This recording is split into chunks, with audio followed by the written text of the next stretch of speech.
Sure, but like I didn't do Junior Olympics until I got to high school. I didn't do AAU until I got to high school and stuff like that. So a lot of other track athletes who've been doing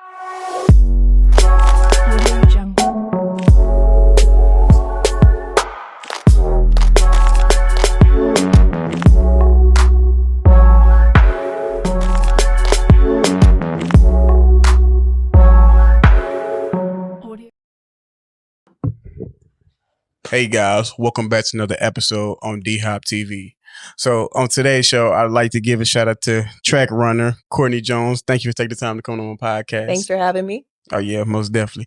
So before I get today's show started, I got an announcement. So I would like to give a shout out to my guy McKaylen Lacey and his girlfriend Mia for his hustling in silence clothing brand. This is the shirt right here. Make sure you guys check out their website. They got a lot of little merch. I'm definitely gonna get a lot of stuff. So shout out to y'all too. Make sure you guys keep doing y'all thing. I'm gonna definitely be tapped in and looking forward to seeing you guys grow. So let's go ahead and get today's show started. So you're a professional track runner. So how did you get involved in the playing in track?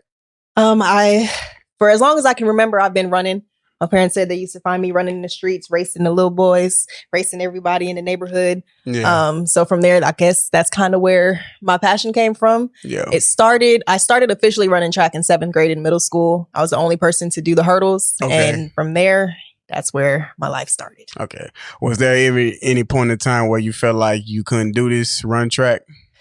Yeah. I mean, even today, I think there's sometimes I'm thinking like, what is the reason why I'm doing it? Especially because of how the sport is progressing and the trajectory of it is changing. Okay. 12-3 is the new 12-7. Yeah. So, yeah, there's definitely been times. Okay. Did you ever play any other sport besides track? Nope. I mean, I did cheerleading, gymnastics, ballet. I tried basketball. That ain't work out too well in my favor. So track has been my one and only baby. Okay.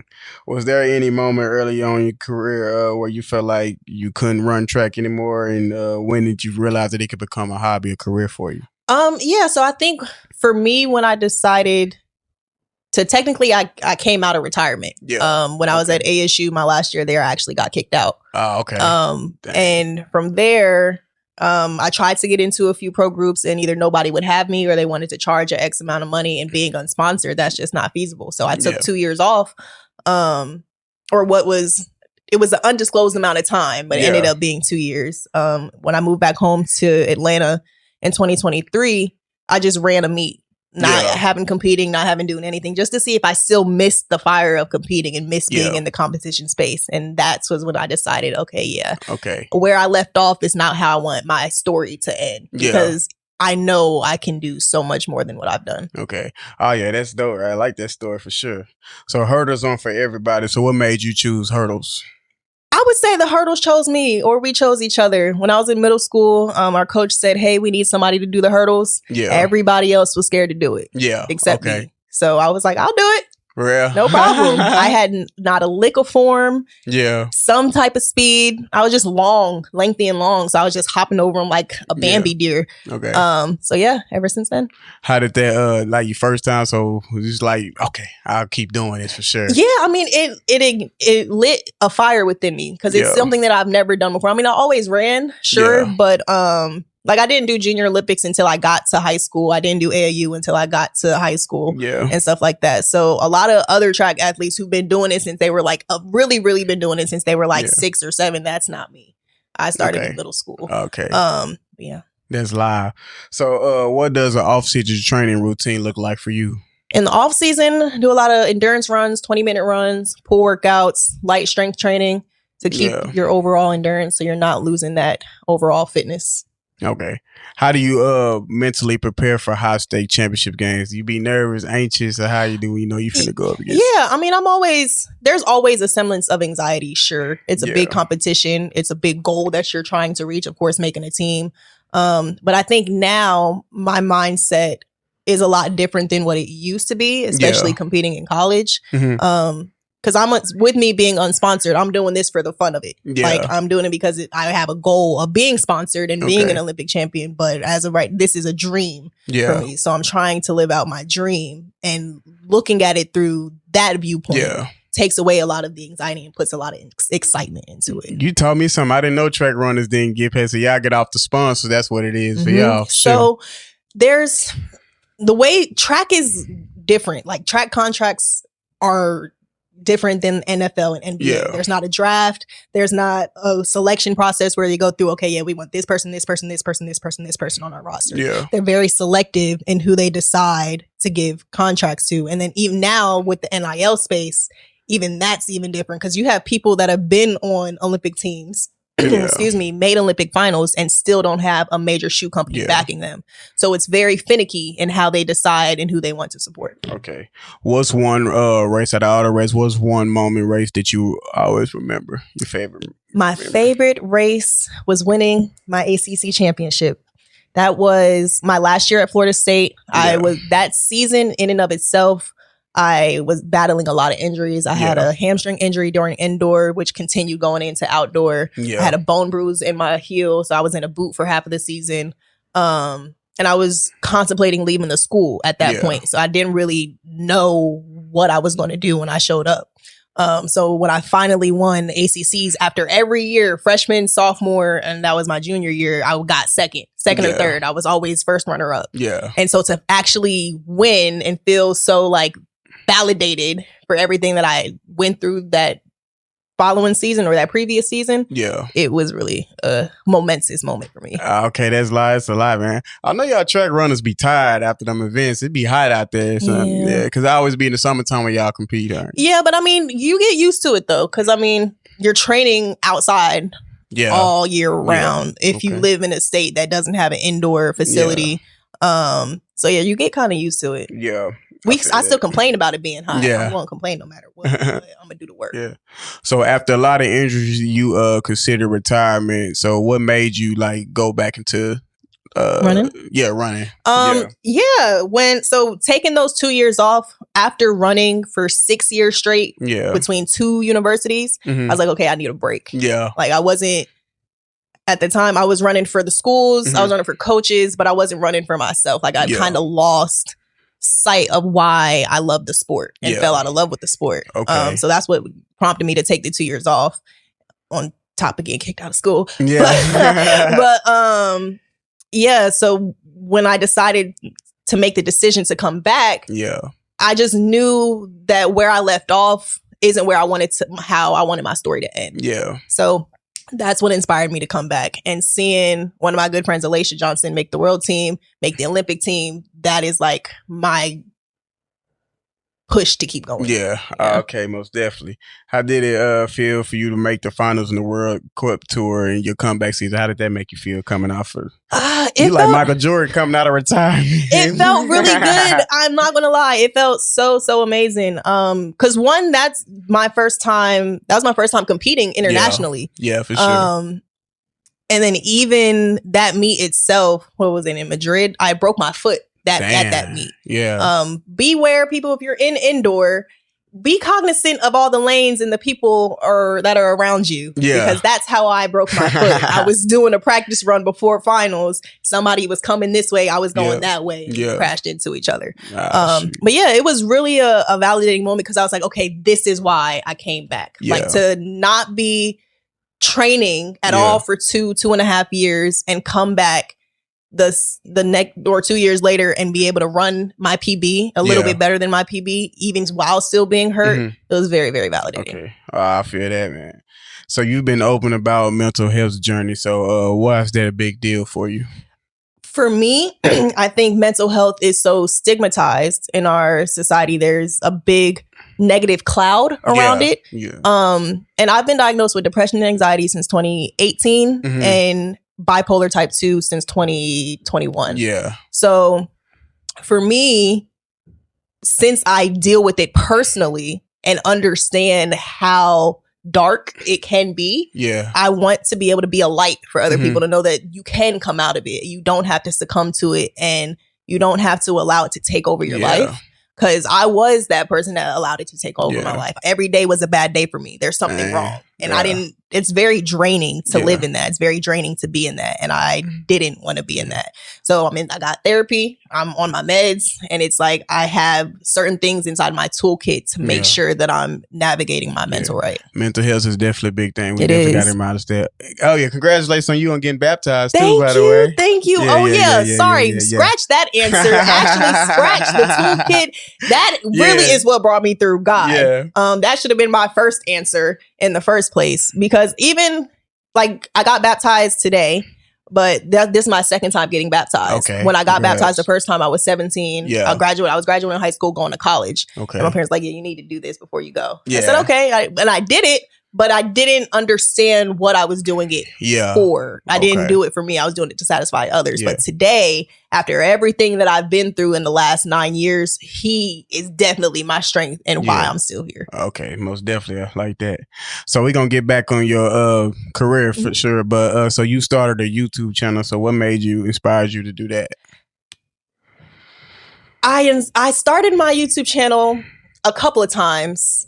And now this year, I'm trying to get more consistent into it. I think when I first started, I wanted to just make YouTube videos, make makeup tutorials, this and that and the third, like not really do anything with it for real. But now I want to show like the raw, true life of a professional athlete, unsponsored professional athlete, and just life. Like I feel like social media is very glamorized nowadays. Everybody only shows the good parts and the good things that are happening, and not the build up to what it takes to get to where you got to that point. And I want to show like the raw, the real, the genuine, the sad, the happy, exciting moments, and genuinely build a community around it. Okay. All right, most definitely. I like that, and for sure. Hey, make sure you guys check out her YouTube. Go ahead and put your channel out there. Yeah, like, comment, and subscribe at Courtney Jones Runs. CORTNEYJONESRUNS. We're going to put the link down in the bio at the bottom for sure. So at Arizona State University, you founded the Black Student Athlete Association, Sun Devils United. What roles did you play in? What kind of impact did your organization make? So when I was at ASU, I was the only person of color on this Student Athlete Advisory Council or Committee, SAC. If you've been in the NCAA, you know what that is. And during the time when we started the Sun Devils United and Black Student Athlete Association, it was when George Floyd got murdered. And as soon as that happened, I was devastated. Like that was like Trayvon Martin again, all over again.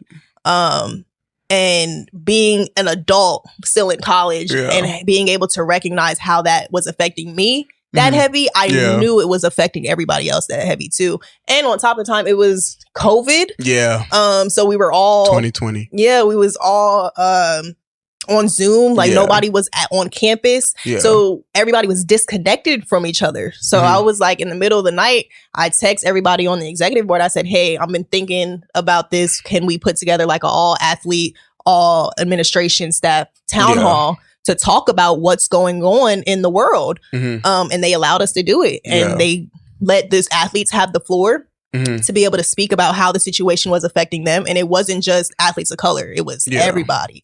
And they were able to understand how, if you're not a person of color, how you can be an ally during this time, and how you can understand how these racially charged times can affect everybody. And then from there, it really just took off. Okay, most definitely. I understand that. So you being a track runner, then a leader of an organization, how do you balance out both roles?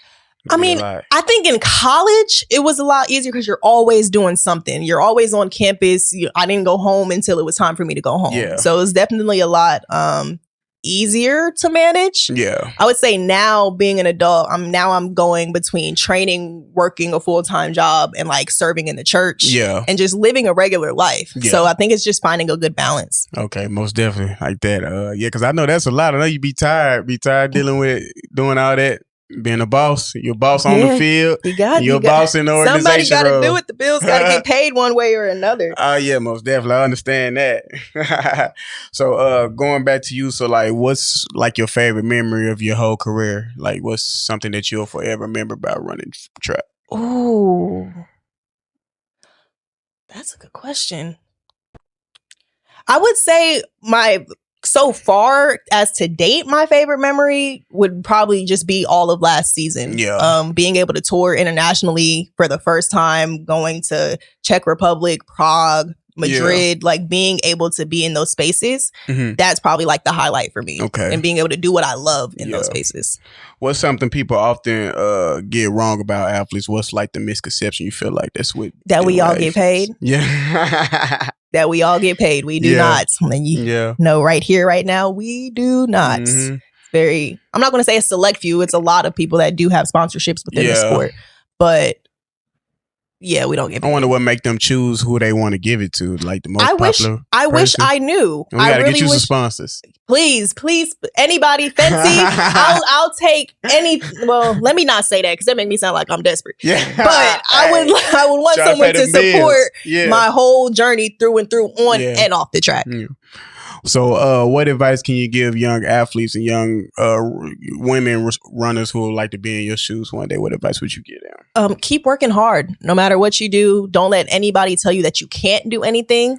Okay, that would be my biggest thing. Stay consistent, stay motivated, even in times where it's hard and it feels like the world is going against you. Okay, and have fun. I think that's my biggest thing. Have fun. We like to place a lot of expectations on a place, on a time, on making a team. If you're not having fun and enjoying the process through all of that, it's going to be in vain. Okay. So most definitely. So outside of sports and all the good stuff, like what's your hobbies? Like what's like you do? Cooking. Yeah, I'm always in the kitchen. I'm always baking, cooking something. Okay.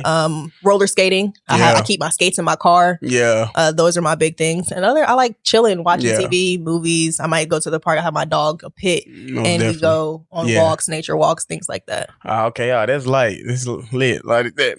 She is an Eagles fan too. Shout out to the Eagles, by the way. Fly Eagles, fly. So you got a unique style. Would you ever see yourself getting into fashion modeling? Because you got a unique style, like you fit. Thank you. I do say so myself. Yeah, I would love to. I would love to be able to tap into that space. I think that's why on my Instagram, I've been trying to post a lot more pictures and do more like creative and editorial photo shoots because I want to tap into that space. Okay. Anywhere I'm always going out. Are you a model? Are you a model? I'm trying to be. Wilhelmina models. Wilhelmina models. Please come get me. But yeah, I would definitely love to be a model. I would love to be in beauty campaigns. I love to be in fashion campaigns. So if anyone out there is listening, call me. Call her right now. Her number, well, I wouldn't say I'll put your number out there, but my Instagram and my business email is in my Instagram bio. Oh, yeah. So the last question I got to you before I close this podcast, where do you see yourself in the next 10 years? In the next 10 years, I hope to be married with kids, living a regular life. After 2028, I'm done running. I feel like I've pursued enough of my life. I've accomplished enough from it. Even if I don't ever reach the goals that I think that I'm going to, I will be satisfied stopping in 2028 because I know that I gave it my all. I did everything that I could possibly have done. Yeah. You don't want a man with kids? Yeah. Okay. I was like, I thought I said that. I thought that was the first thing. Married with kids. No. I'm saying like, do you want somebody who already have kids, or do you want? I don't mind. Yeah. Okay. I don't mind. You pitch yourself out here for the guys, the athletes who go watch people. Don't pit me out on this podcast. No, I'm just playing. But yeah, I'd hope to be married with kids. And I hope to go back to school. I want to go to law school. Yeah. And just live life. Have a whole bunch of different businesses. Hopefully one day I have a farm and a ranch with some horses. And speak it up. And put my one big goal in life is to own a restaurant. And grow farm to table food. So that is like high point of my checklist. For sure. I want it to happen. It'll happen for you. Thank you. Thank you. Like I said, appreciate you taking the time to come on my podcast. Thanks for having me. Take two. Yeah. Well, you got any shout outs you want to give before we close this out? Shout out to my parents for giving life to me. Shout out to my friends for always supporting me. And shout out to just everybody in my life and who's supported me on social media from the time that I was a kid, going into middle school, high school, and then now. Just thank you for being here, supporting my journey, honestly. Yeah. Oh, yeah. Thank you. So if you guys like today's video with professional track runner Courtney Jones, make sure you guys subscribe to D Hop TV podcast. Okay, cool. We good now.